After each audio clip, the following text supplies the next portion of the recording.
Oke pemirsa, kita kembali pada dialog santai, tapi kurang santai karena di hadapan sana narasumbernya ini memang orang yang terukur dalam setiap bertindak. Jadi bukan berarti tidak bisa guyonan, insya Allah beliau ternyata guyon kok.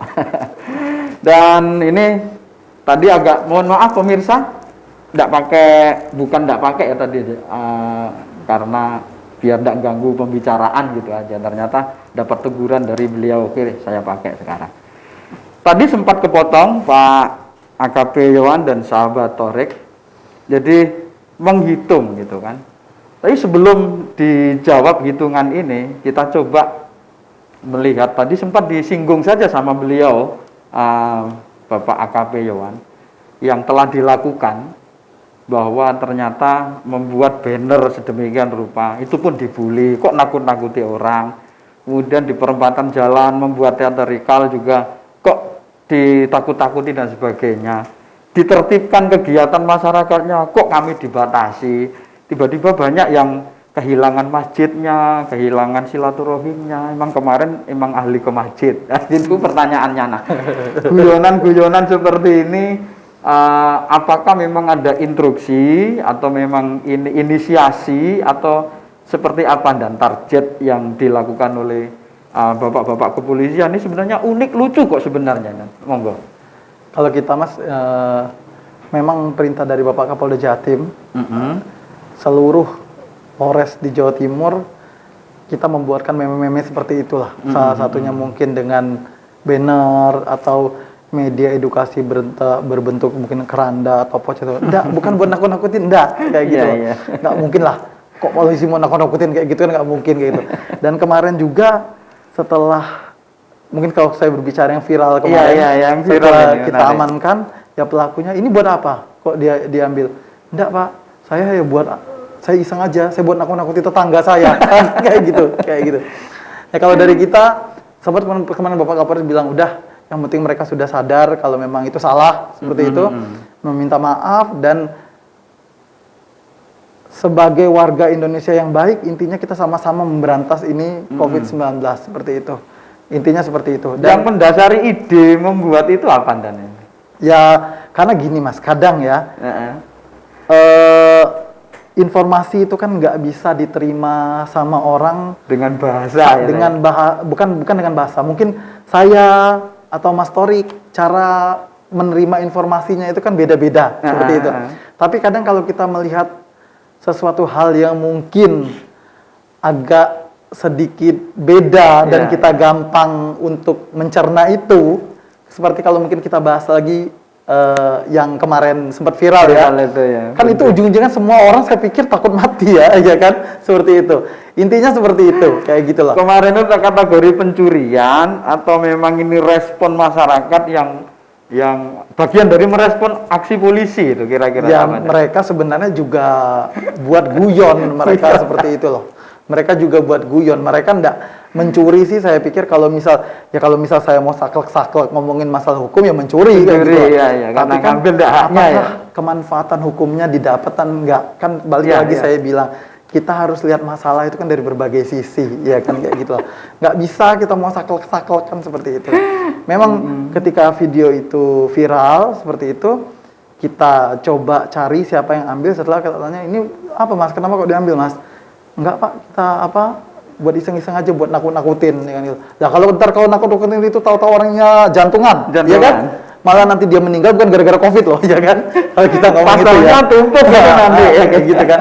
Tapi sebenarnya kalau untuk yang kemarin, ya intinya kita mau kasih tahu sama masyarakat apa yang kita lakukan, apa yang kita lakukan terhadap instruksi dari Bapak Kapolda, dari pusat mungkin terkait adanya manakin seperti itu. Intinya adalah untuk menyadarkan masyarakat betapa pentingnya kita untuk bersama-sama melawan COVID ini, seperti itu.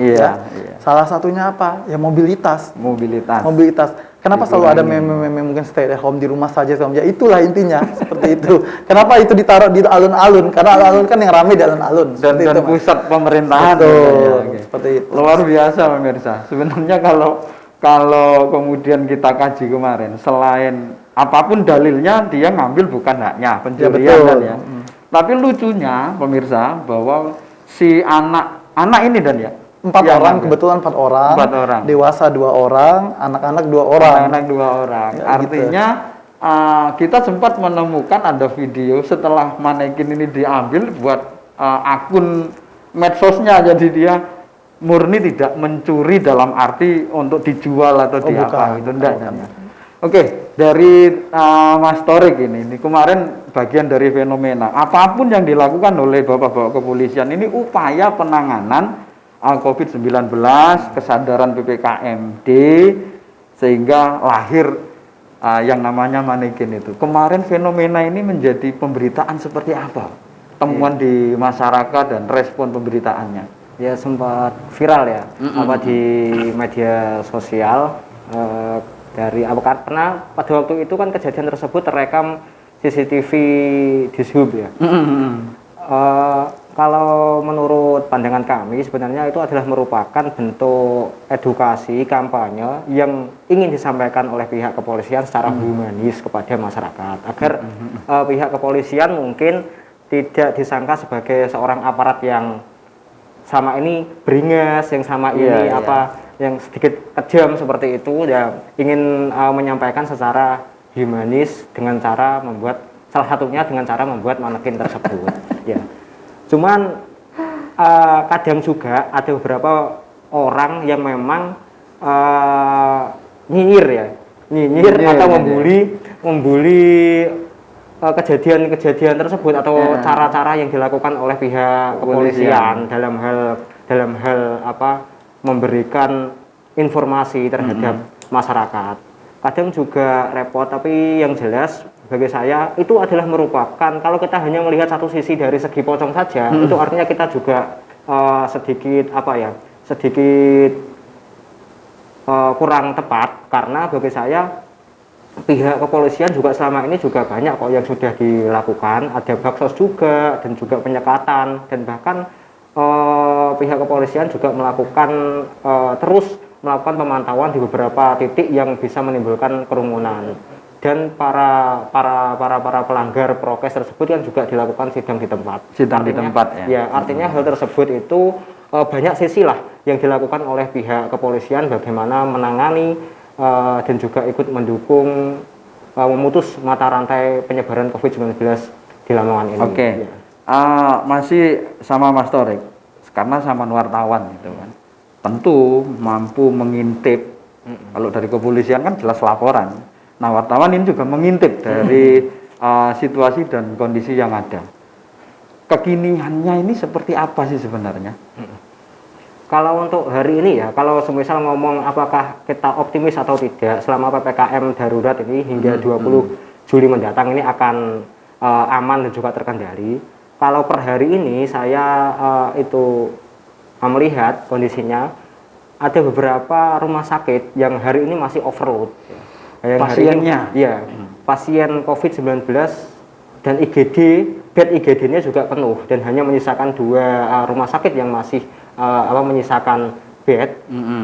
Itu kadang juga satu sisi juga benar ini maksudnya penanggulangan COVID-19 yang ada di Lamongan dengan adanya PPKM darurat ini akan berhasil. Juga di satu sisi juga ada beberapa mungkin sedikit saran dari kami bahwa keterbukaan informasi dan juga transparansi terkait dengan data pasien dan juga kesemuanya, karena bagaimanapun juga informasi terkait dengan COVID-19 ini juga masuk kategori informasi serta-merta, yakni seluruhnya itu sebenarnya bisa diakses oleh publik, baik mulai dari anggaran, penanganan, dan juga semisal anggarannya itu digunakan untuk apa saja, apakah digunakan untuk jejaring pengaman sosial semisal, atau pembelian alat-alat kesehatan dan sebagainya, sebenarnya itu bisa semuanya diakses oleh masyarakat secara umum itu ya. Maka kita juga meminta bagaimana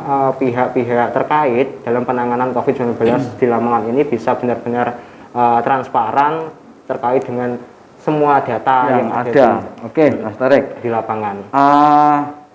Artinya kemudian tidak ada dusta sebenarnya antara masyarakat. Sehingga ketika kita nanti mendapatkan data yang benar-benar otentik, sehingga kan juga nanti masyarakat bisa melakukan antisipasi secara dini. Apa sih yang harus dia lakukan dengan data yang seperti ini, dengan temuan-temuan yang seperti ini. Ya.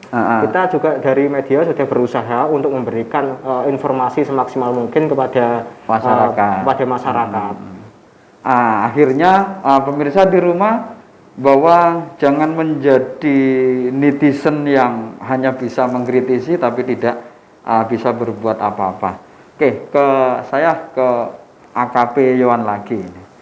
Tugas di lapangan, bahkan saya pikir sebelum ada PPKM dan ya, untuk mensukseskan menyadarkan masyarakat ini.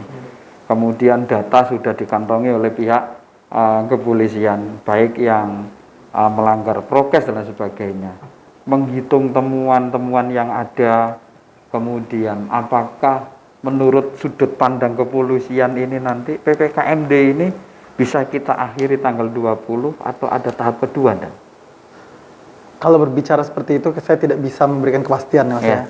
Makanya kalau mau berakhir, berarti kita harus sama-sama nih, seperti itu ya, kayak gitu. Kita harus sama-sama prokes, kita harus tekan itu benar-benar mobilitas berakhir nanti. Tapi kalau tetap sama-sama ngeyel, tetap ini, yo lanjut terus nanti kayak gitu lah. Sampai saya dengar itu ada guyonan-guyonan nanti kayak film Avenger nanti katanya seperti itu. Sampai berapa? Ya baik lagi ini, ketika kita patuh prokes, insya Allah semua ini akan berakhir, saya yakin seperti itu. Dan sudah betul, dan sudah tugasnya kami dalam hal ini Kepolisian Republik Indonesia, kita nggak bakal mundur intinya untuk memberikan edukasi ataupun memutus mata rantai COVID-19 ini tentunya dengan cara-cara yang seperti saya sebutkan tadi, dengan humanis dan melihat dari berbagai sisi, dan juga dengan asas kemanfaatan untuk masyarakat itu sendiri dan juga kemanfaatan hukum. Kalau saya bicara masalah reserse kriminal. Reserse kriminalnya, oke. Kami sebenarnya pengen nanya, tapi mohon maaf ya, ini kaitannya dengan upaya yang sudah dilakukan kemarin. Kembali ke yang viral sebenarnya. Upaya ini masih akan dilakukan atau mungkin ada ide gila lain atau ide seru lain kira-kira yang dilakukan oleh kepolisian? Sementara kita tetap melakukan itu, Mas. Kita tetap melakukan edukasi itu, dan tentunya saya pikir kemarin juga masyarakat Lamongan mungkin dengan video yang viral itu juga bisa lihatlah kalau memang ini tujuannya polisi ini untuk seperti ini loh, seperti itu. Dan juga menurut saya hal-hal yang nggak perlu seperti itu nggak perlu dilakukan lah, ya kan, seperti itu. Kan itu sebenarnya kalau misal kita mau ketawa juga lihat video itu kan mau ketawa ya kayak gitu. Ini loh buat apa ya kan kayak gitu loh. Ini nih sebenarnya buat apa loh, buat nakut-nakutin kan kayak gitu loh. Kayak gitu. Ada upaya mau melakukan hal yang sama sampai tingkat polsek enggak ini, Dan? Kalau untuk tingkat polsek kami belum bisa menjawab, Mas, seperti itu. Karena kalau misal tingkat polsek, karena saya yakin Babin Kamtipmas yang ada di polsek kan semuanya jalan ya, seperti itu. Kita juga sinergi, ada Babinsa, juga dengan perangkat desa, seperti itu. Dan tapi kalau mungkin di tempat-tempat seperti kalau di setiap kabupaten kan itu alun-alun itu kan menjadi simbol ya kan, seperti itu. Makanya kita taruh di sana seperti itu ya. Karena kalau kita lihat Lamongan, ya saya pikir warga Lamongan ini patuh-patuh lah seperti itu. Karena udah sadar pengetahuan, sadar keadaan sebenarnya seperti itu. Cuman segelintir aja yang mungkin memang agak lebih harus dikasih tahu lagi, seperti itu aja sebenarnya. Luar biasa narasumber kita berdua pada sesi acara dialog santai ini, pemirsa. Sebenarnya tadi setengah saya giring sih beliaunya kalau di setiap masuk desa ini ada gambar atau semacam manekin jenazah, itu kan lebih menarik itu nanti. Semuanya dipantau di CCTV dan sebagainya. Artinya apapun yang dilakukan oleh tim kesehatan, tim kepolisian, tim pilar dari kesuksesan PPKMD ini adalah ikhtiar terakhir untuk menyadarkan masyarakat agar COVID segera berakhir. Di sesi penghujung, Mas Torik dan AKP Yohan, saya minta edukasi apa yang dilakukan oleh pihak wartawan, oleh kepolisian sebenarnya tadi sudah disampaikan, dan sekaligus closing statement agar masyarakat di rumah, masyarakat Lamongan khususnya, dan masyarakat Jawa Timur, bahkan Indonesia akan melakukan hal yang sama, upaya-upaya untuk mengakhiri COVID ini agar kehidupan kembali normal. Saya mohon edukasi apa yang dilakukan, kemudian statement terakhir diawali dari Mas Torik. Ya, terima kasih. Kalau untuk untuk turut serta media melakukan edukasi ya kita setiap hari, bahkan kita juga melakukan update informasi, memberitakan sampai mana sih apa yang telah dilakukan oleh pihak-pihak terkait dalam melakukan penanganan tersebut, dan juga kita juga melihat langsung di beberapa kecamatan ataupun di beberapa desa. Dan juga kita juga ikut memutus adanya berita-berita hoak yang ada. Semisal kemarin ada pemberitaan katanya ada salah satu pasien di Brondong yang katanya lari karena mau disuntik mati dan sebagainya. Kita juga ikut bagaimana meluruskan informasi itu, dan ternyata kan hoak setelah kita konfirmasikan kepada beberapa pihak. Dan juga ada beberapa kasus yang meninggal dalam sehari, katanya sampai mencapai 25 orang dalam satu desa, itu juga sudah kita lakukan. Artinya apa? Hari ini memang semuanya itu mungkin ya dalam tanda kutip enak lah dengan pemberitaan tentang COVID-19. Tapi bagaimanapun juga demi keselamatan kita semuanya dan juga demi kebaikan semuanya, kita harus tetap mematuhi prokes yang ada, dan kita tetap menjalani ini semuanya dengan kesabaran, dan kita sama-sama berdoa agar pandemi ini cepat berakhir. Karena bagaimanapun juga yang perlu kita pikirkan itu bukan hanya saat ini, tapi juga bagaimana nanti apa yang telah kita lakukan pasca ini, pemulihan terutama dalam sektor ekonomi, itu yang perlu juga itu harus kita siapkan mulai hari ini. Oke, terima kasih Mas Torik telah memberikan edukasinya kaitannya dengan dunia pers, dan closing statementnya luar biasa, bahwa terima informasi itu kemudian pelajari, jangan ditelan mentah-mentah sehingga tidak ada berita hoak yang disebarkan oleh masyarakat itu sendiri. Oke, selanjutnya dari AKP Yowan. Mungkin closing statement saya tentang bincang sains kita sore ini sedikit aja, terapkan 5M Mas. 5M, mencuci tangan, memakai masker, menjaga jarak, mengurangi kerumunan, dan mengurangi mobilitas. Kalau itu dilakukan, insya Allah berakhir ini nanti, seperti itu. Dan tentunya jangan lupa vaksin. Ya. Itu wajib itu. Seperti itu. Luar biasa narasumber kita pada kali ini, bahwa sebagai insan masyarakat yang berakal, maka kita tentu mampu membedakan mana itu aturan, mana itu kewajiban, dan mana itu hak, sehingga apa yang dilakukan oleh beliau-beliau ini bisa kita bantu dengan menjalankannya. Wartawan akan memberikan pemberitaan yang apa yang telah ditemukan, kita berkewajiban untuk melihat, membaca, dan sehingga menjadi sebuah kesimpulan. Dari pihak kepolisian, upaya sudah dilakukan sesuai dengan SOP dan perintah pimpinan untuk menyelesaikan, bahkan memberikan penyadaran agar COVID-19 ini segera berakhir. Terima kasih pemirsa telah melihat, semoga tayangan diskusi santai ini menjadi keterangan yang barokah dan memberikan pembelajaran kepada semuanya saja yang mengakses acara AMTV ini. Terima kasih Mas Torik atas kehadirannya dan waktu yang telah diluangkan. Terima kasih Pak AKP Yowan. Terima kasih Mas. Mohon bersabar sampai pada akhir tugas nanti, dan ya jangan pernah merasa lelah atas tugas mulia ini.